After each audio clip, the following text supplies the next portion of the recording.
ఒకటో రాజులు 2వ అధ్యాయం 5వ వచనం 9వ వచనంలో దావీదు ఆ దావీదు యోవాబుని షిమీని చంపేయమంటాడు పాస్టర్ గారు. అంటే నరహత్య చేయకూడదని ఆజ్ఞ ఉంది కదా, ఎందుకు తన కొడుకును అలా వాళ్ళని చంపేయమని చెప్తున్నాడు? అంతవరకు నీతిగా జీవించాలని రాశారు ముందు అధ్యాయాలలో. వివరణ కావాలి పాస్టర్ గారు. తప్పకుండా బ్రదర్, మీరు అడిగినటువంటి ప్రశ్నకి గతంలో కూడా నన్ను ఆయన రాజ్య పరిపాలన చేస్తున్నారు, రాజుగారు కదా. రాజ్యాన్ని చెడగొట్టేవాళ్ళు, రాజ్యాన్ని పాడు చేసేవాళ్ళు, రాజ్యంలో ఉన్నటువంటి ప్రజలకు కీడు కల్పించేవాళ్ళు, వాళ్ళు ఉండడం వల్ల రాజ్యం పాడవుతుందని ఆ దినాల్లో పాత నిబంధనలో రాజ్య పరిపాలన జరిగేది. పంటికి పన్ను కంటికి కన్ను అనే సిద్ధాంతం, అంటే ఆ యొక్క విధానాన్ని పాటించారు పాత నిబంధన. మనం క్రొత్త నిబంధనలో ఉన్నాం. ఓకే, ఆ ఎవరైతే దోషం లేకుండా ఉన్నటువంటి ఊరియాని చంపిస్తే దేవుడు ఊరుకున్నాడా? వెంటనే దేవుడు యాక్షన్ తీసుకున్నాడు, ప్రవక్తను పంపించాడు, సీరియస్ వార్నింగ్ ఇచ్చాడు. ఆ తర్వాత అతని ఇంటి మీదకి శాపం వచ్చింది, బాధలు వచ్చాయి, భయంకరంగా బాధించబడ్డాడు. మరి దేవుని హృదయానుసారుని దేవుడు ఎందుకు అంత బాధ పెట్టాడు? దేవుని హృదయానుసారుడు కదా దావీదు, మరి దేవుడు అంత ఘోరంగా ఎందుకు శిక్షించాడు? అది కూడా ప్రశ్నించుకోవాలి. దేవుని హృదయానుసారుడే ఒక సైడ్, కాయిన్కి యువతల వైపు, కాయిన్కి ఆ సైడు ఏ తేడా చేసినా దేవుడు ఊరుకోలే, తేడా తీశాడు దావీద్ది. అడవిలో ఇప్పుడు మీరు అడవిలో పడి ఎప్పుడు తిరిగారా ఆకలికి? అలా తిరిగాడు దావీదు. ఆయన చేసిన పాపాలని కాన్సిక్వెన్సెస్ అనుభవించాడు. మరి ఇక్కడ సొలొమోనుకు చెప్తున్నాడు, నానా ఇదిగో పలాని వాడి విషయంలో జాగ్రత్త, నేను వెళ్ళిపోతున్నాను, మరి నేను వెళ్ళిపోయిన తర్వాత నీ రాజ్యాన్ని పాడు చేసేటువంటి చెడ్డవాళ్ళు ఉంటారు, వాళ్ళ విషయంలో జాగ్రత్తగా ఉండాలి. అనేక విషయాలు అతను రాస్తూ వచ్చాడు. ఓకే, అది ప్రక్షాళన చేస్తూ ఆయన రాజ్యమును రాజ్య పరిపాలన మరి నీటిగా వెళ్ళాలని ఉద్దేశంతో చేసేటువంటి పనులు ఉంటాయి. చూడండి, కొందరు మన భారతీయులే ఉండొచ్చు, వాళ్ళు పొరుగు దేశాలతో మన రాయబారు విషయాలన్నీ పంపించారనుకోండి, వెంటనే చట్ట ప్రకారంగా వారిని తీసేస్తారు, లేకుండా చేస్తారు, జడ్జిమెంట్ వచ్చేస్తుంది. ఎందుకంటే దేశ రహస్యాలను ఎవరితో పంచుకోకూడదు. ఓకే, దేశ ద్రోహులు అంటారు వాళ్ళని. అటువంటి చేయకూడదు ఎవరు కూడా, కాన్సిక్వెన్సెస్ ఉంటాయి. ఓకే, తీర్పులు అప్పుడు రాజులు చేసేవాళ్ళు కాబట్టి రాజులకు అప్పగించబడింది. ఇప్పుడు మనం ఎవరు అటువంటి స్థితిలో లేవు. నువ్వు కొత్త నిబంధన కాలంలో ఉన్నాం. ఎవరికి హాని చేయొద్దు, తిట్టవద్దు. ప్రభు అంటాడు మత్తయి సువార్త 5వ అధ్యాయం 21 నుండి 26 వరకు, పంటికి పన్ను కంటికి కన్ను మీరు విన్నారు కదా, మీరైతే మీ శత్రువులను క్షమించండి, మీ శత్రుల కొరకు ప్రార్థన చేయండి అన్నాడు. సో దాన్ని మనం ఫాలో చేయాలి. God bless.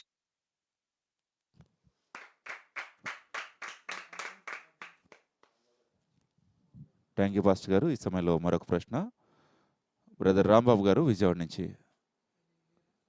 బ్రదర్ మీ ప్రశ్న నేరుగా అడగండి. ఆడియో అడ్మిట్ చేయండి బ్రదర్. వందనాలు బ్రదర్. వందనాలు. దీకాల సైకిల్ ప్రాంతాల నుంచి చాలా బలపడుతున్నాను. క్వశ్చన్ ఉంది బ్రదర్. ఆది కాండము 18వ అధ్యాయము 1 నుంచి 8 వరకు చిన్న డౌట్స్ ఉన్నాయి బ్రదర్. ఇక్కడ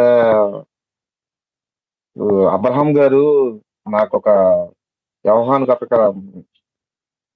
సింధూరు వనములో అబ్రహాం ఒకవేళ గుడారపు ద్వారము కూర్చుని ఉండగా ముగ్గురు మనుషులు యెహోవా అతను కనబడిన ఉంది సార్. ఫస్ట్ యెహోవా కనబడిన ఉంది, తర్వాత మళ్ళీ ముగ్గురు వ్యక్తులు కనబడిన ఉంది సార్. వారందరికీ భోజనాలు సిద్ధపరిచి సేద తీర్చుకోండి, కాళ్ళు కడుక్కోండి అని చెప్తారు కదా. వారికి అబ్రహాం కూరగా పెడతారు కదా, అబ్రహాము రొట్టెలో ప్లస్ లేక చూడడానికి వచ్చి పెడతారు కదా. ఇవి అన్ని దేవుడు ప్లస్ దేవదూతలు కూడా అబ్రహాం కోసం తింటారు కదా. వాళ్ళకి ఆత్మీయ ఆహారం కాకుండా ఇవి కూడా వాళ్ళకి తినే చాయిస్ ఉందా అని డౌట్ వచ్చింది. అక్కడ మనుషులైన మనం దేవదూతలుగా మారడానికి, ఆత్మస్వరూపులుగా మారడానికి మనకు పర్మిషన్స్ లేవు, మనకు అవకాశం లేదు. భౌతిక శరీరంలో ఉన్నాం మనం. ఓకే, నిద్రించి దేహాన్ని విడిచిపెట్టిన తర్వాత ఆత్మకు దేవుడు అధికారం ఇస్తే ఓకే, లేకపోతే లేదు. కానీ పరలోక దూతలకి మరి మనిషి రూపం ధరించుకొని మనుషుల ముందు కనబడినటువంటి సంఘటనలు యెహోవా దూతగా, ఓకే, మరి తండ్రిని దేవుడు ఇంతవరకు ఎవరికి ఎప్పుడు ఎక్కడ కనబడలేదని ఉంటుంది. ఎవరు చూడలేదని ఉంటుంది. మొదటి తిమోతి 6వ అధ్యాయం 16, 17, 18 వచనంలో సమీపింపరాని తేజస్సులో నివసిస్తున్నాడు ఆయన ఎద్దుకు ఎవరు ఏ నరుడు చూడలేదని. మరి పాత నిబంధనలో కనబడిన యెహోవా ఎవరు? యెహోవా దూత ఎవరు? అది క్రీస్తు ప్రభువే. దీనికి రుజువేంటి? యోహాను సువార్త 8వ అధ్యాయంలో ప్రభు అంటాడు, మీ తండ్రి అయిన అబ్రహాం కంటే నేను ముందే ఉన్నాను అంటే వాళ్ళు అంటారు, నిండా నీకు 50 సంవత్సరాలు కూడా రాలేదు, నీకు ఇంకా 33 సంవత్సరాలే, కానీ అబ్రహాం మా పితరుడైన అబ్రహాం 1000 సంవత్సరాల క్రితం బతికాడు, ఆయన నీకెలా తెలుసు అంటే నిశ్చయముగా అతని కంటే నేను ముందే ఉన్నానంటాడు. అబ్రహాం మెల్కిసెదెకు రూపంలో వచ్చినటువంటి ప్రధాన యాజకుడిగా వచ్చినప్పుడు మెల్కిసెదెక్కి తన దశంభాగాలు అప్పగించుకుంటాడు, ప్రార్థన చేయించుకుంటాడు. అప్పుడు ఆయన మెల్కిసెదెక్ రొట్టెయు ద్రాక్షరసం ఇస్తాడు. అసలు రొట్టె ద్రాక్షరసం ఇవ్వడం కొత్త నిబంధనలో ఉంటుంది, మత్తయి సువార్త 26, 28లో. ఇది ఆది ఖండంలో ఎలా జరిగింది? విశ్వాస మూలముగా అబ్రహాం పొందగడానికి గల కారణం ఏంటి? దేవుడు తను తాను ప్రత్యక్షపరచుకోవడానికి తను రిక్తునిగా చేసుకుని అనేక మార్లు మనుషుల విషయంలో, తన భక్తుల విషయంలో కనబడ్డాడు ప్రభు, మాట్లాడాడు. అయితే వాళ్ళు తిన్న ఆహారం ఎలా? అది భస్మం అయిపోతుందంటే కోరాడు, భక్తుడు కోరాడని చెప్పి ప్రభు తీసుకున్నారు, కానీ అక్కడ దూతల రూపంలో, మనుషుల రూపంలో. కానీ మనలాంటి సిస్టమ్ వాళ్ళకి లేదు. వాళ్ళ బాడీ సిస్టమ్ ఈజ్ డిఫరెంట్. వాళ్ళ ఆత్మస్వరూపులు.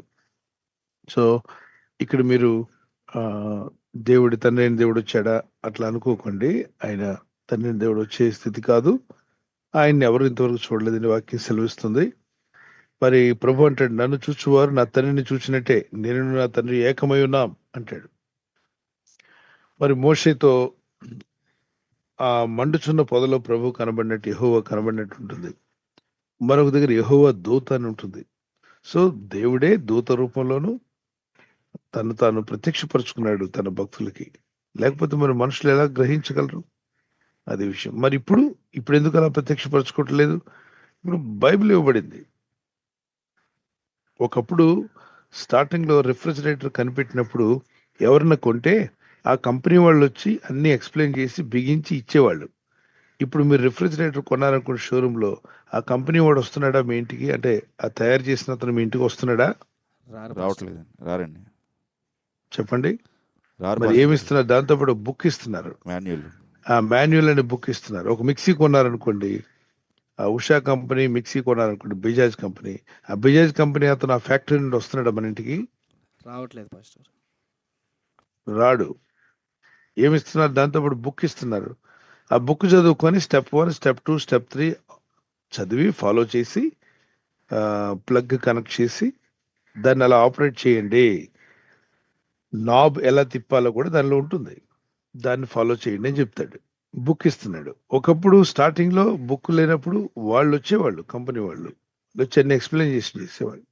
ఇప్పుడు బుక్ పంపించేస్తున్నారు, బుక్ చదువుకుని చేస్తున్నాం. పాత నిబంధనలో ప్రవక్తలు పంపించేవాడు దేవుడు, ప్రవక్తల ద్వారా.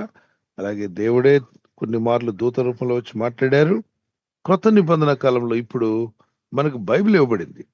ఈ బుక్ లో అన్ని విషయాలు వివరంగా రాయబడ్డాయి. దేవుని మనసు ఏంటి, మనం ఎలా బతకాలని కోరుతున్నాడు, ఏ విధంగా మన జీవన విధానం ఉండాలి, భూయాత్రా కాలంలో పరలోకం చేరేదాకా ఏ విధంగా బతకాలి, ఎలా మాట్లాడాలి, ఎలా మాట్లాడకూడదు, ఎలా ప్రార్థించాలి, ఎలా ప్రార్థించకూడదు, ఏ విధంగా జీవించాలి, ఎలా జీవించకూడదో అన్ని విపులంగా ఇచ్చిన తర్వాత మళ్ళీ నువ్వు డైరెక్ట్ గా రా, నాతో మాట్లాడు అనకుండా, ఆది యందు వాక్యం ఉండెను, వాక్యమే దేవుడై ఉన్నాడని వాక్యాన్ని వెంబడించడం వరకే. యోహాను సువార్త 1వ అధ్యాయం 1-5 వచ్చిన వరకు. Okay, god bless you.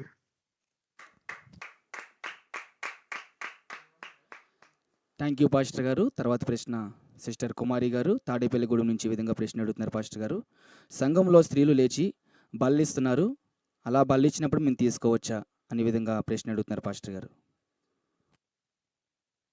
అంటే అక్కడ పరిస్థితి ఏంటి?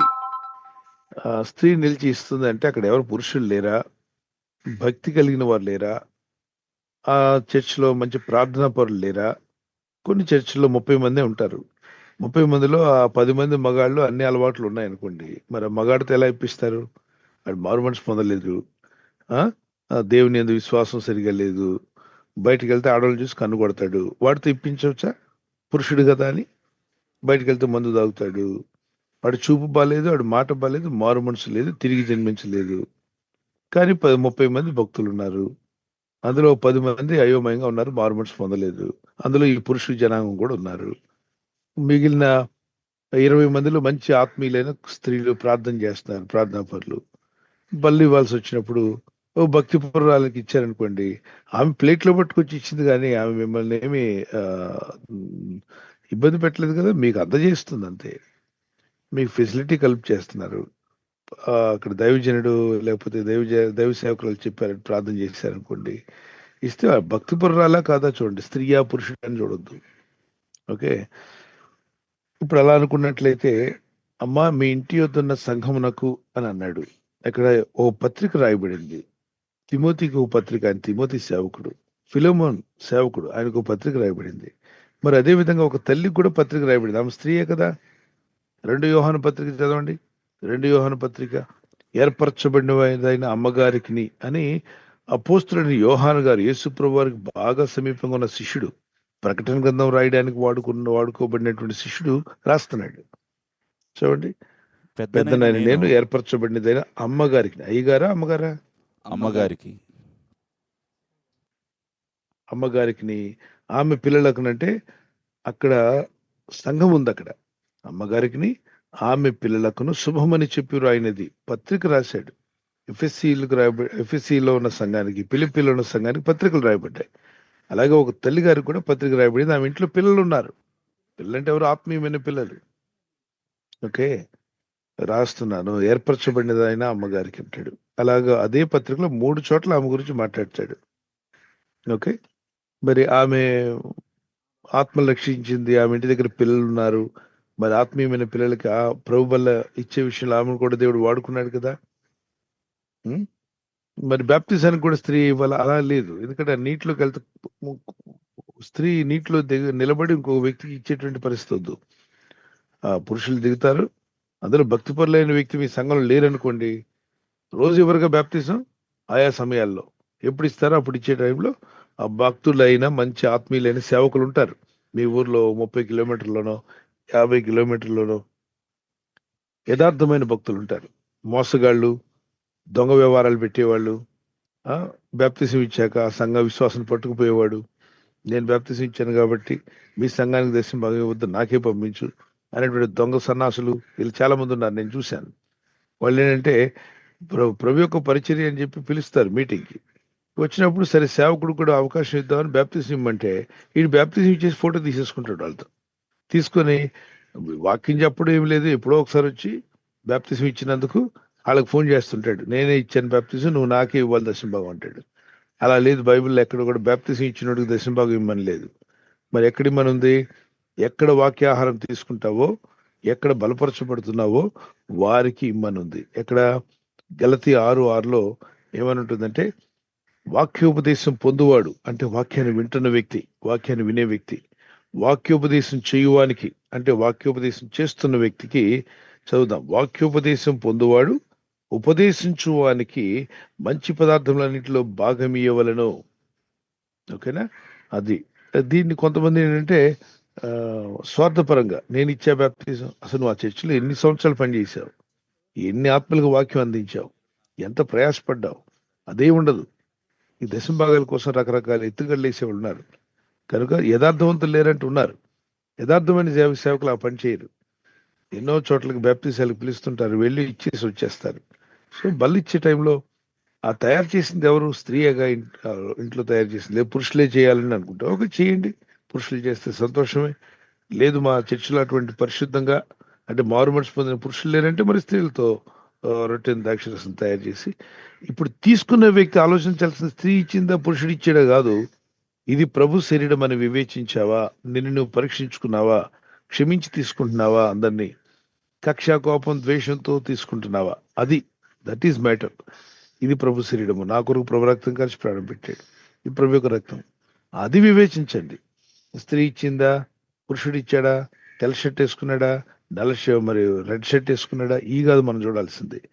ఆ రొట్టెను పైకి ఎత్తినప్పుడు ఇది నా ప్రభు యొక్క శరీరం అని వివేచించి తీసుకోవాలి. Okay, god bless you.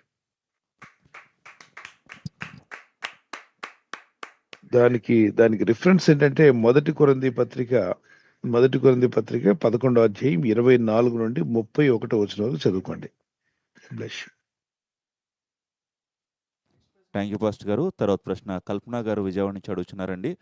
వారు పాస్టర్ గారు ఈ విధంగా తెలియపరుస్తున్నారంట, కొత్త సంవత్సరంలో వాగ్దానం తీసుకుంటారు కదా, ఆ వాగ్దానాలు తీసుకోకూడదు, బైబిల్లో ఉన్న వాగ్దానాలు సరిపోతాయి, అలా నూతనమైన సంవత్సరంలో నూతన వాగ్దానాలు తీసుకోకూడదు అని అంటున్నారు. ఇది ఎంతవరకు కరెక్ట్ అని సహోదరి ప్రశ్న అడుగుతున్నారు పాస్టర్ గారు.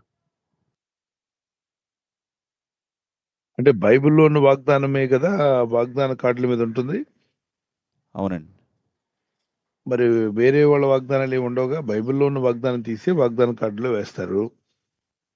ప్రార్థన చేసుకుని క్రీస్తునందు ఉన్నవారని అక్కడ ఉంటుంది. క్రీస్తునందు, యేసు క్రీస్తునందు ఉన్న వారికి అందరికీ ఈ వాగ్దానాలన్నీ అవును ఆమెన్ అన్నట్టుగా ఉన్నాయని పరిశుద్ధ లేఖనంలో రాయబడింది.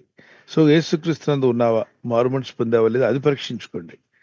ప్రభునందు ఉన్నావు, యేసు క్రీస్తునందు యేసు రక్తంలో కడగబడ్డావు, మారుమనసు పొందావు, వాగ్దానం తీసుకొని ప్రార్థన చేస్తున్నావు. ఈ వాగ్దానం ఎవరిచ్చింది? ఆ కార్డు మీద రాసిన, ప్రింట్ చేసిన, అది ఎక్కడ నుండి వచ్చింది? బైబిల్లో నుండేనా? అవునండి. మరి బైబిల్లో తీసిన వాగ్దానం అదే రిఫరెన్స్ ఉంటుంది కదా. చదువుకోండి, ప్రార్థన చేయండి. ప్రభా ఇదిగో వాగ్దానం ఎత్తి ప్రార్థిస్తున్నాను, సహాయం చేయమని అడగండి. ఆ ఒక వాగ్దానమే కాదు, ఎన్నో వాగ్దానాలు ఉన్నాయి. సంవత్సరం అంతా ఒకే వాగ్దానం కాదు. మీరు తీసుకున్న వాగ్దానం బట్టి ప్రార్థించండి. వాక్యం చదువుతుండగా ప్రభు చూపించే వాగ్దానాలు కూడా ఎత్తి ప్రార్థించండి.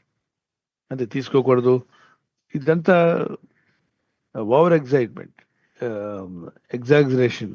కొంతమంది కావాలని ప్రతిదీ అతి చేస్తుంటారు. అతి ఇలా ప్రార్థన మోకరించే చేయాలి ప్రార్థన, మోకరించి చేస్తున్న దేవుడు వింటాడు అని కొన్ని రిఫరెన్స్లు చూపిస్తారు. యేసుప్రభువు వారు మోకరించున్నట్టు, పౌలు గారు మోకరించున్నట్టు. నా చిన్నతనంలో అతని గురించి నేను ఎక్కువ, సేవకుడు ఎప్పుడు వచ్చినా మోకాళ్ళుని ప్రార్థన చేయనాడు సేవకుడే కాదని చెప్పేవాడు. ఆయన విశ్వాసే కాదు, సేవకుడే కాదని మాట్లాడేవాడు. ఆయనకి మోకాళ్ళకి దెబ్బ తగిలింది. ఇంకా అక్కడ నుండి ఆయన మోకాళ్ళు వేయడం మానేశాడు. మరి అప్పుడు ఆయన చెప్పిన బోధ ఆయనకి ఎలా అప్లై అవుద్ది? మరి అప్పుడు విశ్వాసులందరూ ఆయన సంఘాన్ని వదిలేశారు. ఎందుకని? ఈయనే చెప్పుకున్నాడు. ఆ విధంగా చెప్పుకొని ఈయన చేయడం మానేశాడు. కాబట్టి ఈయనలో ప్రార్థనా శక్తి లేదు, పరిశుద్ధాత్ముడు లేడని చెప్పి వదిలేశారు. 20-30 మంది ఆయన సంఘం నుండి వెళ్ళిపోయారు. ఇప్పుడు ఎందుకని బ్రదర్ అలా ఎందుకు చెప్పావని అడిగా. మరి మోకరించే ఉండమని ఉంది కదండి, దానియేలు మోకరించే. అవును, మోకరించినా ప్రార్థన చేయి, నిలబడినా ప్రార్థన. ఎక్కడుంది బ్రదర్ నిలబడి ప్రార్థన చేయమని? మా బైబిల్ ఇన్నాళ్ళు బైబిల్ చదివావు, అందుకే అక్కడ కొంచెం ఇక్కడ కొంచెం చదవు, పూర్తిగా చదువు. మార్క్స్ వార్త 11వ అధ్యాయం 25-26 వచనాలు చదువు. మీరు నిలవబడి ప్రార్థన చేయనప్పుడు ఎలా ఉంది? మోకరించి చేయొచ్చు, నిలబడి ప్రార్థించవచ్చు. ఒకవేళ హాస్పిటల్లో అడ్మిట్ అయిన వ్యక్తి పడక మీద ఉన్నా కూడా ప్రార్థన చేయొచ్చు. ప్రార్థించండి అని చెప్పకుండా దానికి కండిషన్లు అప్లై చేస్తారు మన వాళ్ళు. చదువుదాం, మార్క్స్ వార్త 11వ అధ్యాయం 25-26 వచనాలు పెట్టండి అన్న. మీరు ఒకనికి విరోధముగా ఒకని మీద విరోధమైనను మీరు మీకు ఒకని మీద విరోధం ఏమైనా కలిగి ఉన్నాడలా మీరు నిలవబడి ప్రార్థన చేయనప్పుడల్లా ఏమనుంది అక్కడ? నిలవబడి ప్రార్థన చేయనప్పుడెల్లను. మోకరించనుందా? లేదండి. కాబట్టి ఎప్పుడు నిలబడి చేద్దామా? అలా అని కాదు, నిలవబడి ప్రార్థన చేయనప్పుడల్లా క్షమించమన్నాడు. అలాగే మోకరించి ప్రార్థన చేసే సంఘటనలు ఉన్నాయి, నిలబడి చేసిన ప్రార్థన సంఘటనలు ఉన్నాయి. ప్రేయర్ వాక్, ప్రార్థించుకుంటూ నడుస్తూ కూడా మనం ప్రార్థన చేయొచ్చు.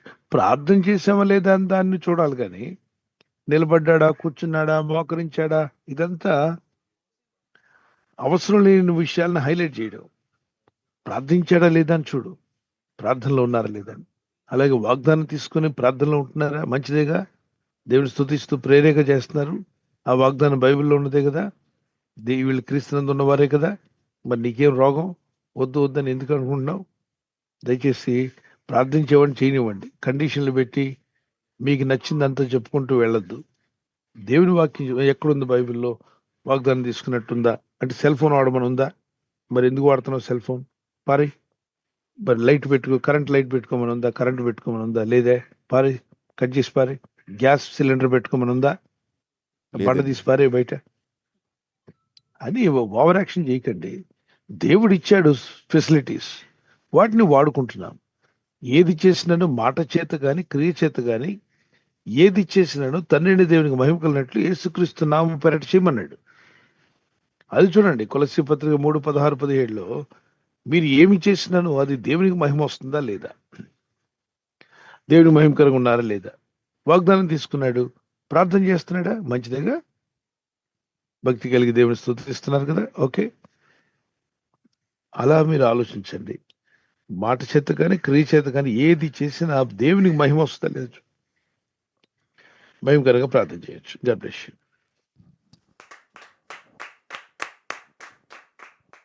థ్యాంక్ యూ పాస్టర్ గారు. తర్వాత ప్రశ్న బాబు ప్రవీణ్ గారు తాడేపల్లిగూడెం నుంచి ఈ విధంగా ప్రశ్న అడుగుతున్నారు పాస్టర్ గారు. దేవుని భక్తిలో ఉంటున్నప్పుడు సాతాను మనల్ని ఇబ్బందులు గురి చేస్తాడు కదా, ఆ విధంగా భక్తులు ఎదగకుండా వారిని ఏ విధంగా ఇబ్బంది పెడతారు, అది నిజమా కాదని ఈ విధంగా ప్రశ్న అడుగుతున్నారు పాస్టర్ గారు. నాన్న, వీధిలో కుక్కలు ఉన్నాయా లేవా, ఉన్నాయండి, దోమలు ఉన్నాయి పాస్టర్ గారు. కాబట్టి స్కూల్కి వెళ్ళడం మానేసావా? లేదండి, కుక్కలు ఎలా ఇబ్బంది పెడతాయని ఆలోచిస్తున్నావా, చదువుకోవాలని ఆలోచిస్తున్నావా? చదువుకోవాలని ఆలోచిస్తాను. అక్కడ కుక్కలు కరిసిన వాళ్ళ గురించి విన్నావా? విన్నామని వినే ఉంటావు. కాబట్టి కుక్కల గురించి ఆలోచిస్తూ కుక్కలు ఆయన కరిసాయంట, ఆయన హాస్పిటల్కి వెళ్ళాడు, ఈయన పిచ్చి కుక్క కరిసి ఈయన చచ్చిపోయాడంట అని చెప్పి రోజంతా అది ఆలోచిస్తూ కుక్కలున్నా ఏం చేయాలి, వీధిలోకి వెళ్ళాలా వద్దని ఆలోచిస్తావా? లేదండి. మన పని మనం చేసుకుంటూ వెళ్ళిపోతే కుక్కలు ఉంటే ఉన్నాయి, పిచ్చి కుక్కలు ఉంటే ఉండనాయి, ఓకే. మన పనికి ఏం అడ్డలేదు. అలాగే దెయ్యాలు దురాత్మలు పిచ్చి కుక్కలు లాంటివి. అవి మనల్ని ఏం చేస్తే మనం క్రీస్తునందు ఉన్నాం కదా. నువ్వు చదవలసిన వాక్యం ఇది, ప్రార్థన చేస్తే దెయ్యాలు ఏదో ఇబ్బంది పెడతాయి, అది ఏదో చేస్తుంది, ఇదంతా బుద్ధిహీనులు మాట్లాడే మాటలు. దేవుని బిడ్డలు ఆ విధంగా మాట్లాడకూడదు. ఎక్కడైనా దానియేలు దెయ్యాలు ఇబ్బంది పెడతాయని ప్రార్థన చేయడం మానేశాడా? రోజుకు 3 ప్రార్థన చేశాడు, ఉదయం మధ్యాహ్నం సాయంకాలం. రోమపత్రిక దానియేలు 6:10 11 రోజుకు 3 దినాలు ప్రార్థించాడు. మరి దెయ్యాలు ఏమైనా ఇబ్బంది పెడితే నాపేడా? యేసు ప్రభు వారు కంటిన్యూగా ఇసుకకుండా ప్రార్థన చేయమన్నారు. లూకాసు వార్త 18:1-9 వరకు. మరి దెయ్యాలు ఇబ్బంది పెడితే ప్రార్థన చేయొద్దు అన్నాడా? లేదే. మనం ప్రార్థన చేస్తే అవి పారిపోతాయి, మనం వాటిని గద్దిస్తే పారిపోతాయి. దెయ్యాలను మీరు తరుముతారన్నారు కానీ దెయ్యాలు మిమ్మల్ని తరుముతాయని ఎక్కడ చెప్పాడా ప్రభు? మార్క్స్ వార్త 16:17లో నమ్మిన వారి వల్ల ఈ సూచక్రియలు కనబడిన వేవనగా వారు నా నామంలో దెయ్యములను వెళ్ళగొట్టుదురు. దెయ్యాలు మనల్ని వెళ్ళగొడితే రాలేదే, మనం వాటిని వెళ్ళగొడతాం. ఓకే. యాకోబు పత్రిక 4:7 దేవునికి లోబడి ఉంటాడు, అపవాదుని ఎదిరించడం, అప్పుడు వాడు మీ ఎదురు నుండి పారిపోతాడు. వాడు పారిపోయేవాడు. వాడిని చూసి మనం ఎందుకు బెదరాలి? కొంతమంది బుద్ధిహీనులు ఏంటంటే, బాబు ఎక్కువ ప్రార్థన చేయకయ్యా, దెయ్యాలు నేను అటాక్ చేస్తాయి, శోధనలు ఎక్కువైపోతాయి. వీళ్ళంతా వాక్యంతో నడిచేవాళ్ళు కాదు, వీళ్ళు ఆత్మీయ అనుభవం లేనివారు, ఇంకా మెచ్యూరిటీ రాలా, వీళ్ళ మైండ్లు ఇంకా వికసించలా, వాక్య జ్ఞానం ఇంకా వెలగలేదు వీళ్ళకి. ఒకవేళ దెయ్యాలు ఇబ్బంది పెడితే మనల్ని నాశనం అయిపోతామంటే అసలు దేవుడు ప్రార్థన చేయొద్దంటాడుగా. మీరు శోధనలో ప్రవేశింపకుండా నిమిత్తం మెలకుగా ఉండి ప్రార్థన చేయండి. శోధనలో పడకూడదా? ప్రార్థన చేయమన్నాడు. చేయకుండా ఉంటే శోధనలో పడతాం. కనుక ఈ సాతానుగా ట్రిక్, ఈ బలహీనులైన వాళ్ళు, ఈ బలహీన మనస్సాక్షి గల వారిని వాడుకొని, ఎక్కువ ప్రార్థన చేయదయా, ఎక్కువ బైబిల్ చదువుదయా, సాతాన్ని చేస్తా అంటే వాడు ఈ బలహీనుడిని పట్టుకొని మిమ్మల్ని శోధనలో పడేయడానికి ప్రయత్నం చేస్తున్నాడు. అలాంటి వాళ్ళ మాటలు వినకండి. ఇప్పుడు చదువుకోవద్దయ్యా, చదువుకుంటే శ్రమలు వస్తాయంటే చదవడం మానేస్తావా? లేదండి. లేదు పాస్టర్. చదువుకుంటున్నావు కదా. అలాగే ఆత్మకు సంబంధించి ప్రార్థన, వాక్య ధ్యానము, ఇది ఆత్మీయ చదువు. ఇది ఎంత చదివితే అంత మంచిది, ఎంత చేర్చుకుంటే అంత మంచిది. God bless you.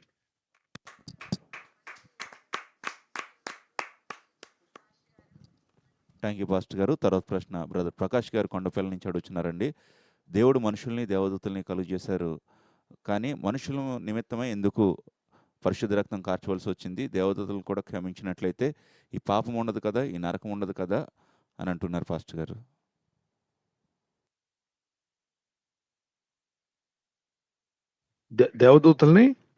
దేవదూతల్ని మనుషుల్ని ఇద్దరిని కూడా దేవుడు కలుగు చేశారు కదా, మనుషుల నిమిత్తమే ఎందుకు రక్తం కార్చవలసి వచ్చింది? దేవదూతలను కూడా క్షమించినట్లయితే ఈ పాపము నరకం కూడా ఇలాంటివి ఉండవు కదా అని అడుగుతున్నారండి. ఏమి తెలివితేటలు బ్రదర్, అసలు నీకు హ్యాండ్సప్. చాలా బాగా మంచి జ్ఞానం బాగా విపరీతంగా పనిచేస్తుంది ఈ మధ్య. అర్థం చేసుకోండి, దూతలు అనేవాళ్ళు నిత్యము జీవించే జీవులుగా కలుగు చేయబడ్డాయి. అంటే ఇటర్నల్ బీయింగ్స్. వాటిని మట్టితో చేయలేదు, మనిషి దేహాన్ని దేవుడు మట్టితో చేశాడు. ఆదికాండం 2:7 ఉం? మరి దేవదూతలను మట్టితో చేసినట్టు ఎక్కడ లేదు. ఆత్మస్వరూపులు వాళ్ళు. ఓకే, అంటే ఎలా ఉండడానికి సృష్టించాడు? నిరంతరం ఉండే జీవులుగా కలుగు చేశాడు. అంటే ఎల్లప్పుడూ ఉండే జీవులు. అర్థమైందా?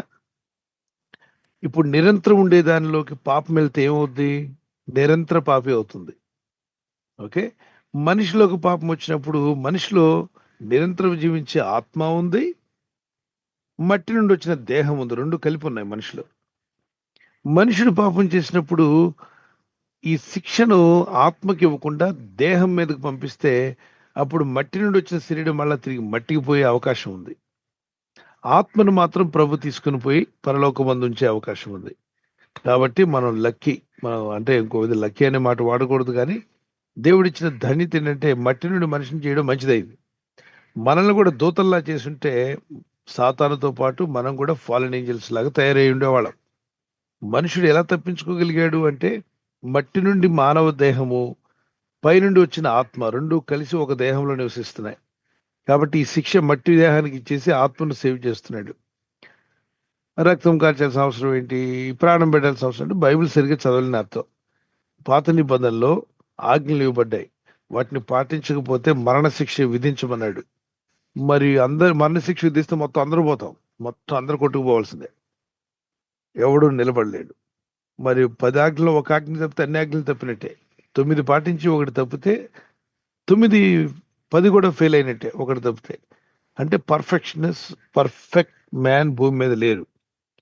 కనుక మానవ దేహంతో ప్రభు వచ్చి మానవులందరిలో పాపం ఉంది, మనందరినీ విడిపించాలి, మోక్షం చేర్చాలని ఆయన మానవ రూపులుగా ఈ లోకానికి వచ్చి దూతకరాల మానవ శరీరం తీసుకొని పర్ఫెక్ట్ గా పాత నిబంధనలో ఉన్న ఆజ్ఞలన్నీ ఆయన నెరవేర్చి ఆయన బాడీలో ఒక్కటి తప్పిపోకుండా అన్నిటిని నెరవేర్చి పొలుసున్న తప్పిపోకుండా మత్తయి సువార్త 5:17-18 ఆ రక్తాన్ని మత్తయి సువార్త 6:28 అనేకులు పాపక్షమాపణ నిమిత్తం నేను చిందిస్తున్న నిబంధన రక్తము అని ఆ రక్తమును మనకి ఇచ్చుట ద్వారా మనం అందరం కూడా కడగబడిన వారమై మనం పాటించకపోయినా పాత నిబంధన క్రీస్తు ద్వారా పాటించిన వాళ్ళమయ్యాము. నువ్వు పాత నిబంధనల ఆజ్ఞలు తెలియకపోయినా అవన్నీ తెలిసి పాటించి ఇచ్చిన రక్తం ద్వారా కడగబడినప్పుడు నీతిమంతులుగా తీర్పు తీర్చబడ్డావు. అది నీ స్వనీతి కాదు, అది దేవుడిచ్చిన నీతి. దాని ద్వారానే పరలోక రాజ్యం వెళ్తున్నాం. ఓకే, అది విషయం. ఇంత పెద్ద మ్యాటర్ ఉంటే ఇదంతా ఎందుకంటే క్షమించేసి ఉంటే పోయేది కదా, ఈ రక్తం కాల్చాలి, ఈ ప్రాణం పెట్టాలంటే మీ ఈ వాక్య వివరణ, వాక్యం యొక్క అవగాహన, దూతలను కలుగు చేసిన విధానము, మనుషులు కలుగు చేసిన విధానం తెలియనప్పుడు అలాగే అనిపిస్తుంది మనకి. కొంతమంది అసలు దేవుడు దెయ్యం ఎందుకండి, ఇలా బతికితే చాలు కదని. మరి పోతున్నారుగా. దేవుడు దెయ్యం లేదన్నాడు సస్తున్నాడు పోతున్నాడు, ఏదో దేవుడు నమ్మానన్నాడు వస్తున్నాడు పోతున్నాడు, వారి ప్రభుని నమ్మిన వాళ్ళు కూడా చనిపోతున్నారు. ఎక్కడికి పోతున్నారు వీళ్ళందరూ? పోయేది ఉంది కాబట్టి తెలుసుకోవాలి. ఇప్పుడు ఎవరు పోవట్లేదు, 500 ఏళ్ళు బతికే ఉంటున్నారంటే ఆలోచించనక్కర్లా, మీరు కూడా బతికేయండి. కానీ మన జస్ట్ వెనకతరం కనబడుతున్నారు, టక్కన ఎగిరిపోతున్నారు, పెట్టలు ఎగిరినట్టు వెళ్ళిపోతున్నారు. మన ముత్తాత ఇప్పుడు ఉన్నాడా? మీ ముత్తాత కానీ మా ముత్తాత కానీ వెళ్ళిపోయారు. ఎక్కడికి వెళ్ళారు? అప్పుడు మనకు మ్యాటర్ కావాలి. మనం కూడా వెళ్ళిపోతాం. వెళ్ళిపోయే ముందు ఎక్కడికి వెళ్ళాలి తెలుసుకొని పోదాం. ఎక్కడికి పోవాలి, చస్తే నా ఆత్మ ఎక్కడికి వెళ్ళాలి తెలుసుకోవడమే ఆత్మజ్ఞానం. ఇది ఆధ్యాత్మికత్వం. తెలుసుకోవాలి. తిన్నాళ్ళు ఉన్ననాళ్ళు తిందాం తిరుగుదాం అంటే పందులు కూడా తిరుగుతాయి, తింటాయి, సచ్చి టైం వచ్చినప్పుడు సస్తాయి, చంపుతారు. కానీ మనం పందులం కాదుగా, మనం మనుషులు. అందుకే సామెత 15:24 సామెతలు 15:24 క్రిందనున్న పాతాళం తప్పించుకున్న వాళ్ళని బుద్ధిమంతుడు పరమునకు పోయే జీవ మార్గంలో నడుచుకుంటాడు. పరమునకు పోయే జీవ మార్గములో ఎవరు నడుచుకుంటారట? బుద్ధిమంతుడు. ఏంటా బుద్ధి? క్రిందనొక పాతాళం ఉంది, సత్యాగా పాతాళ అగ్నిగుండంలో నా ఆత్మ వెళ్ళకూడదు అనుకున్నవాడే పరమునకు పోయే జీవ మార్గంలో నడుచుకుంటాడు. Okay brother, god bless you.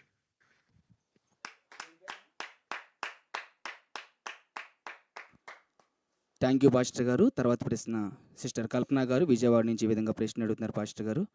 ఒక పాస్టర్ గారు మరణాత ప్రభు అయిన యేసు త్వరగా రమ్ము అని అనకూడదు, దేవుని రాకడ సంబంధించిన మాటలు ఏవి కూడా మాట్లాడకూడదు అని అంటున్నారు. వారికి ఏ విధంగా సమాధానం చెప్పాలి అనే విధంగా ప్రశ్న అడుగుతున్నారు పాస్టర్ గారు.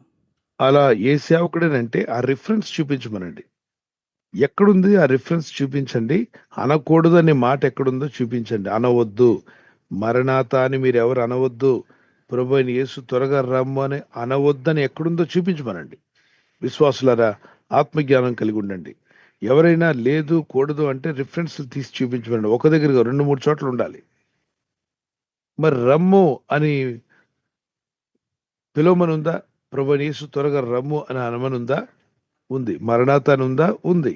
మరణాత అంటే ప్రభు అయిన యేసు త్వరగా రమ్ము అని. మరి సంఘం రమ్మనకపోతే వద్దని చెప్పాలా? ప్రభుని రమ్మనొద్దంటే ఏదో తేడా మనిషి అని అర్థం. తేడా పనులు చేయకండి. తేడా పనులు చేసే వాళ్ళకి భయం. ప్రభు అప్పుడే రావద్దు నాయన, మీరు ఆకడ ఆలస్యం అయితే మరొక ఇల్లు కొనుక్కుంటాను, నేను ఆకడ ఆలస్యం అయితే మరొక ఊరు వెళ్ళాలనుకుంటున్నాను, నేను ఆకడ ఆలస్యం అయితే మరొక పెళ్లి చేసుకోవాలనుకునే వాడికి వద్దంటాడు. నిజమైన దైవ సేవకుడు, నిజమైన దేవుని పిల్లలైతే ప్రభు అయిన యేసు త్వరగా రమ్మయ్య అని సంఘాన్ని కొనుక్కోమని ప్రార్థన చేస్తాను. ఎక్కడుంది ప్రభు అయిన యేసు త్వరగా రమ్మని చెప్పమని ఎక్కడుంది? ప్రకటన గ్రంథం 22వ అధ్యాయం తీయండి. అలాగే మరణాత అనే మాట ఎక్కడుంది? కొరింథీ పత్రికలో కూడా ఉంటుంది. చూద్దాం, ఒకసారి తీయండి. మొదట ప్రకటన, తర్వాత కొరింథీ. ప్రకటన ఆఖరిలో 22 ఆఖరి వచనాల్లో స్క్రీన్ మీద పెట్టాలి నాన్న.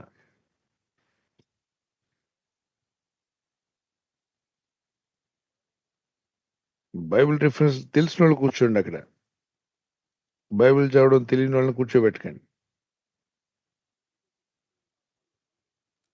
ప్రకటన టైం గ్రంథము పోతుంది. 22:12 ప్రకటన 12వ వచనం. ఇదిగో తర్వాత త్వరగా మరణాత వచ్చుచున్నాను. అనే మాట ఆగండి. దాని తర్వాత మరణాత అనే మాట కూడా తీసి రెడీగా ఉంచండి. రైట్. ప్రకటన 22:12 చదువుతున్నాను. ఇదిగో త్వరగా వచ్చుచున్నాను, వాని క్రీచొప్పున ప్రతి వానికి ఇచ్చుటకు నేను సిద్ధపరిచిన జీతం నా యుద్ధం ఉన్నది. అంటే మీరు ఇంకా బైబిల్ పూర్తిగా చదవలేదు నాన్న. దాని చివరి మాటల్లో ఉన్నాయి, చదవండి. 17, 16, 18 వచనాల్లో ఇక్కడ ప్రభు నేను త్వరగా వస్తున్నా అన్నాడు. పెండ్లి కుమార్తెయు చెప్పాలంట, అంటే సంఘం కూడా చెప్పాలి, రమ్ము అని చెప్పాలి. ఆత్మయు పెండ్లి కుమార్తెయు, పెండ్లి కుమార్తె అంటే సంఘము, ఆత్మ అంటే పరిశుద్ధాత్ముడు, రమ్ము అని చెప్పుచున్నారు. వినువాడును రమ్ము అని చెప్పవలెను. రమ్ము ప్రభువా అని చెప్పాలి వినేవాళ్ళు. ఆత్మ పరిశుద్ధాత్ముడు రమ్మని చెప్తున్నాడు. పెండ్లి కుమార్తె అంటే సంఘం, మనమంతా సార్వత్రిక సంఘం అంతా కూడా రమ్ము ప్రభువా అని. మరి పెండ్లి కుమార్తె ఎప్పుడైనా పెళ్లి కొడుకుని రమ్మంటదా వద్దంటదా? రమ్మనే అంటుందండి. తప్పుడుగా జీవించే పెళ్లి కుమార్తె అయితే ఫ్రెండ్స్తో తిరుగుతుంది అనుకోండి, తిరిగి పెళ్లి కుమార్తె ఏమంటుంది? భర్త గారు వస్తుంటే అప్పుడే రావద్దు అంటది. ఎందుకంటే తిరిగిపోతు కాబట్టి. ఇప్పుడు నిన్ను పరీక్షించుకోవాలి. నువ్వు తిరిగిపోతూ అయితే రావద్దంటావు. నువ్వు యథార్థంగా ప్రభు కొరకు ఎదురు చూసేటువంటి ప్రత్యేకించి డెడికేట్ అయిన వ్యక్తి అయితే తప్పనిసరిగా రమ్మంటావు నీ ప్రభుని.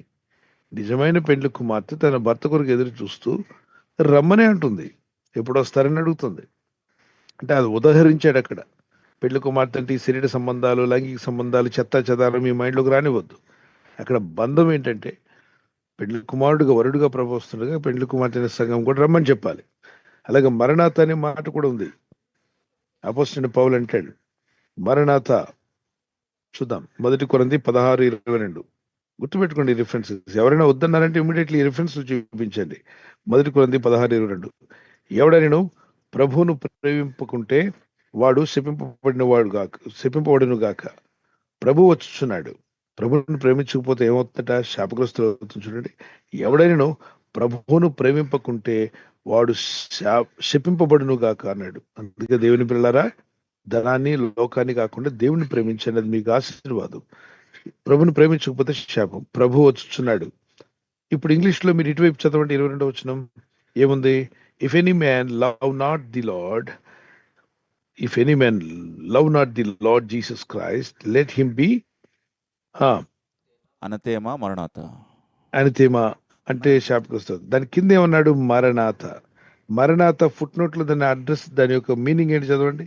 మరణాత, ప్రభు వచ్చుచున్నాడు, ప్రభు వచ్చి ఉన్నాడు, ప్రభువా రమ్ము. ప్రభువా రమ్ము. 3 అర్థాలు వచ్చాయి. ప్రభు వచ్చుచున్నాడు, ప్రభువా త్వరగా రమ్ము. అయ్యా రమ్మయ్యా, ప్రభువా రమ్మని కోరుకోవాలి. ఓకే, ప్రభు యొక్క రాకడ రావాలని కోరాలి. ఆయన రాజ్యం రావాలని ఎదురు చూసేవారు, ప్రార్థించాలి. ఓకే, లేకపోతే అంటే క్రీస్తు విరోధి ఎలాగో వస్తున్నాడు. వద్దు వద్దు అంటున్నారంటే అక్కడ ఏదో తేడా ఉందని. బైబిల్ సరిగా చదవలేదా, లేదా అవగాహన లేదా, మీ మనసుకు తోచినట్టు బోధిస్తున్నారా? సేవకులరా, అర్థం చేసుకోండి, గ్రహించండి. ప్రభు యొక్క రాకడికి సంఘాన్ని సిద్ధపరచాలి, మనం సిద్ధపడాలి. Okay, god bless you.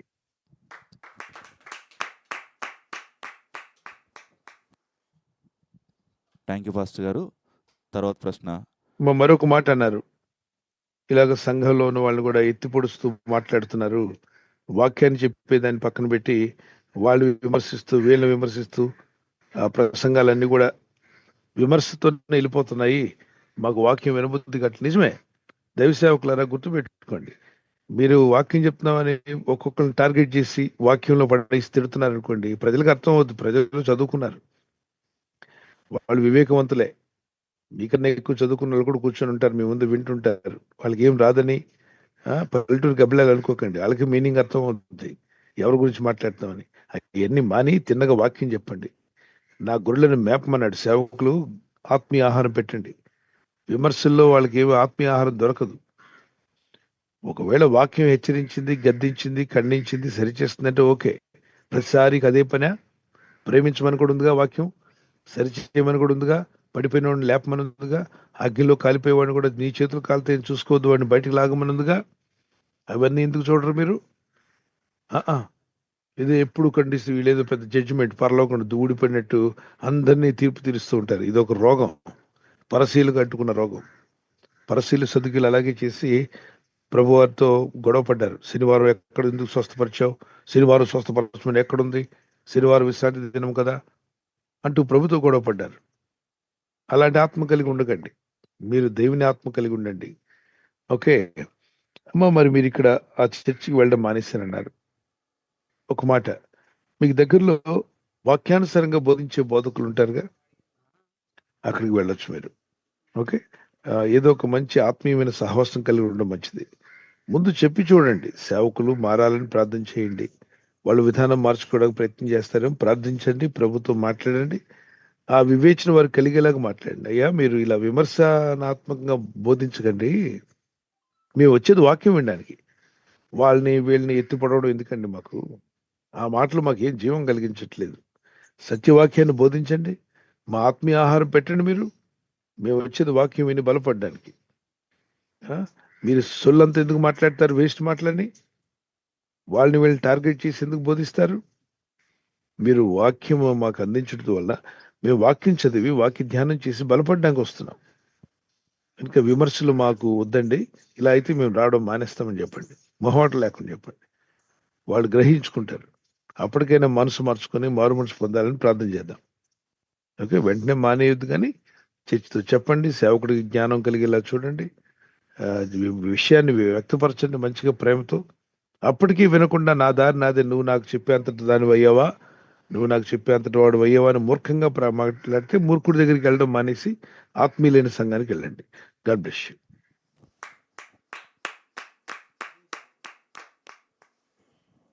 Thank you pastor గారు. తర్వాత ప్రశ్న అబ్రహాం గారు గుంటూరు నుంచి అడుగుతున్నారండి. మత్తయి సువార్త 6వ అధ్యాయము 20వ వచనం వాక్యం అని అడుగుతున్నారు పాస్టర్ గారు. పరలోకమందు మీ కొరకు ధనమును కూర్చుకొనుడి, అచ్చట చిమ్మటి అయినను తుప్పునైనను దాన్ని తినివేయదు, దొంగలు కన్నము వేసి దొంగిలరు. ఇక వాక్యంలో పరలోకంలో ధనమును కూర్చుకున్నట్టు అంటే ఏమిటి అని ప్రశ్న అడుగుతున్నారండి.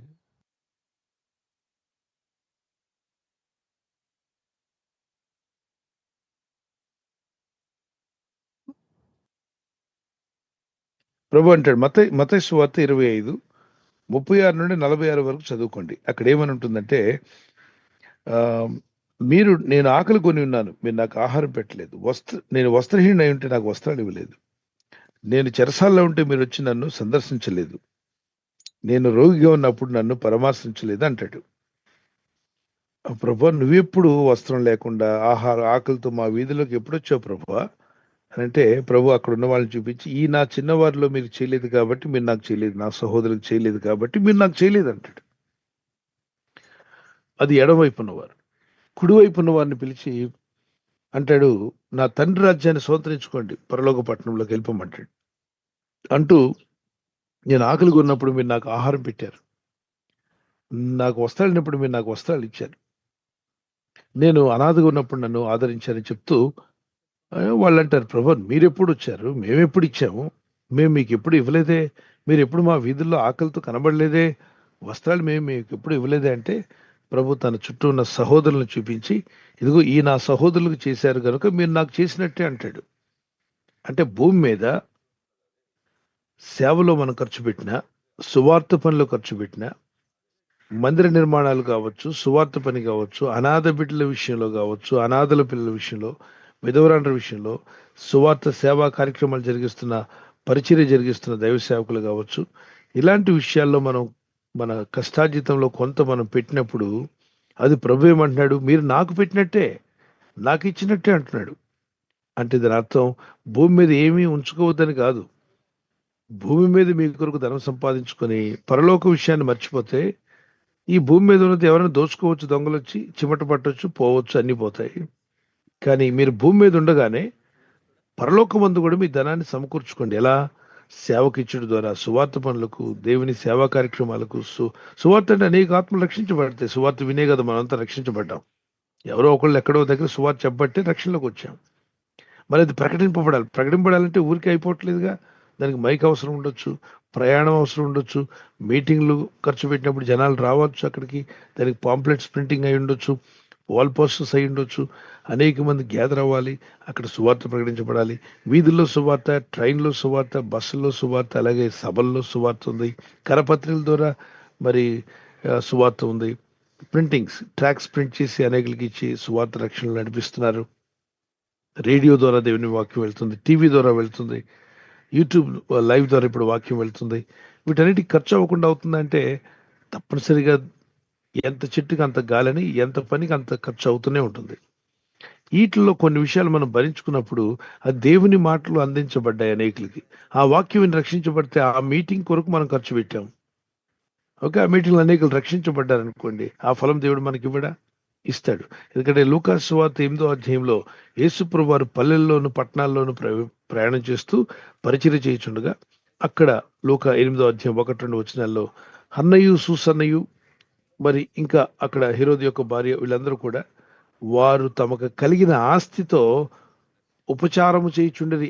ఆస్తితో ఉపచారం ఏంటి? ఆస్తి ఏంటి? ఉపచారం ఏంటి? అంటే ప్రభు పట్టణానికి వెళ్ళినా, పల్లెలకు వెళ్ళినా అక్కడ అయ్యే ఖర్చులు కానీ, అక్కడ అయ్యేటువంటి కార్యక్రమాలకి ఖర్చు పెట్టారు, ఆస్తితో ఉపచారం చేశారు. ఓకే, అదంతా దేవుడు రాయించాడు. మరి అపోస్తలుడైన పౌలు అంటాడు, నా సేవా కార్యక్రమాల్లో నాకు ఎంతో సహాయంగా ఉన్న మీ పేర్లు జీవగ్రంథంలో రాయబడ్డాయి అంటాడు. ఓకే, అకుల్లా, ప్రిస్కిల్లా వాళ్ళు కూడా టెంట్ కుట్టే వ్యాపారం ఉంది. యూదా మరి లూదియా ఒక వ్యాపారస్తురాలు అపోస్తలుడైన పౌలు గారికి సహాయపడ్డారు. వారి ఫలం పోగొట్టుకోలేదు. దేవుడు వారి ఒక ఫలాన్ని ఇక్కడ భూమి మీద చేశారు, అది పరలోకమందు దేవుడు జ్ఞాపం చేస్తాడు, మీరు నాకు ఇచ్చారంటున్నాడు. వీళ్ళంటారు, ప్రభు నువ్వెప్పుడు కనబడ్డావు, మేము ఎప్పుడు ఇచ్చామంటే ఈ నా సహోదరులకు చేస్తే మీరు నాకు చేసినట్టే అంటాడు. అనాథ బిడ్డలు, ఇప్పుడు మన మినిస్ట్రీస్ ద్వారా సువార్త పనులు జరుగుతున్నాయి, 24 రకాలైన పరిచర్యలు. ఇందులో అనాథ బిడ్డల పరిచర్య ఫౌండేషన్స్, PJS వాళ్ళ ఫౌండేషన్ తరపున జరుగుతుంది. ఎన్నో అనాథాశ్రయాలకు మనకు కనెక్ట్ అయి ఉన్న వాళ్ళకి, అందరికీ కాదు కానీ మనకు కనెక్ట్ అయి ఉన్నటువంటి వాళ్ళతో వాళ్ళకు ఆహారం అందించబడుతుంది, మరి కొన్ని వస్త్రాలు ఇవ్వబడుతున్నాయి, పుస్తకాలు ఇవ్వబడుతున్నాయి. మరి ఎంతోమంది అమ్మలేదు, నాన్నలేదు ఆ బిడ్డలకి. మీరు కూడా ఫౌండేషన్లో జాయిన్ అయిన వాళ్ళు ఉన్నారు. మీరు నేరుగా చేయకపోయినా మీరు ఈ యొక్క ఫౌండేషన్ సేవలకు సహకరించినందుకు అక్కడ కార్యం జరుగుతుంది. దేవుడు గుర్తుపెట్టుకోడా, మీరు దేవుని పనికి ఇచ్చారు కదా, అనాథ బిడ్డల విషయంలో ఇచ్చారు, ఫౌండేషన్స్కి ఇస్తే అది అక్కడికి వెళ్తుంది. వితంతువులు ఉన్నారు, దిక్కులేని వారు ఉన్నారు. ఓకే, ప్రపంచంలో ఉన్న వాళ్ళందరికీ మనం చేయలేకపోయినా చేయగలిగినంత వరకు చేస్తున్నాం. మీరు నేరుగా వచ్చి చేయలేకపోయినా చేయుచున్న మాకు మీరు సహకరించి మా చేతులను బలపరచబట్టి మేము అనేకులు చేయగలుగుతున్నాం. ఇప్పుడు చేయుటకు వాడుకున్న వారిని, చేయుటకు ప్రేరేపించిన వారిని, ఇందులో చేయడానికి ఖర్చు పెట్టిన వారిని అందరూ దేవుని యొక్క లెక్కలోకి వస్తారుగా. ఇక్కడ మేలైనది చేయనరిగి అలా చేయకుండా పాపం అన్నాడు. మేలైనది తెలిసిన తర్వాత చేయకుండా ఉండకూడదు, చేద్దాం అని చెప్పి అసలు భూమి మీద ఏం సంపాదించుకోవద్దు బ్రదర్, సోంబేరులా కూర్చుంటావా? ప్రభే కదా 6 దినాలు కష్టపడి పని చేయమన్నాడు. వారం రోజులు ఇస్తే వీక్ 7 days అయితే 6 days పని చేయమన్నాడు. 7th day rest తీసుకోమన్నాడు. ఇప్పుడు క్రొత్త నిబంధన ప్రకారంగా మనము 8వ రోజున అంటే ఆ ఆదివారంన ప్రార్థనకు వెళ్ళి ఆ రోజంతా రెస్ట్‌లో ఉందాం, ప్రేయర్‌లో ఉందాం, వాక్య ధ్యానం చేద్దాం, సహవాసం కలిగి ఉందాం. మిగిలిన రోజులు పని చేసుకోండి. పని చేయమని చెప్పింది దేవుడు. ఏ పని చేయకుండా ఉంటే సోమరి అన్నాడు దేవుడు. కనుక మనం కష్టపడాలి. మీ కుటుంబాన్ని పోషించుకోవాలి. మీ ఇంటి వారిని పోషించాలి. మీ బిడ్డల విషయంలో అదే టైంలో ఆ సంపాదన దేవుడు ఆశీర్వదించమని ప్రార్థించాలి. మా కష్టార్జితాన్ని దీవించి ప్రభు అని ప్రే చేస్తుండగా అందులో కొంత దీనులకు అలాగే దేవుని సేవా పరిచర్లకు సంతోషంగా ఇవ్వడానికి మనసు కలిగి ఉన్నప్పుడు మనం ఇచ్చేదంతా అది పరలోకం ముందు చేర్చబడినట్టుగానే ఉంటుంది అన్నాడు. Okay, god bless you. ప్రభు మిమ్మల్ని దీవించుగాక.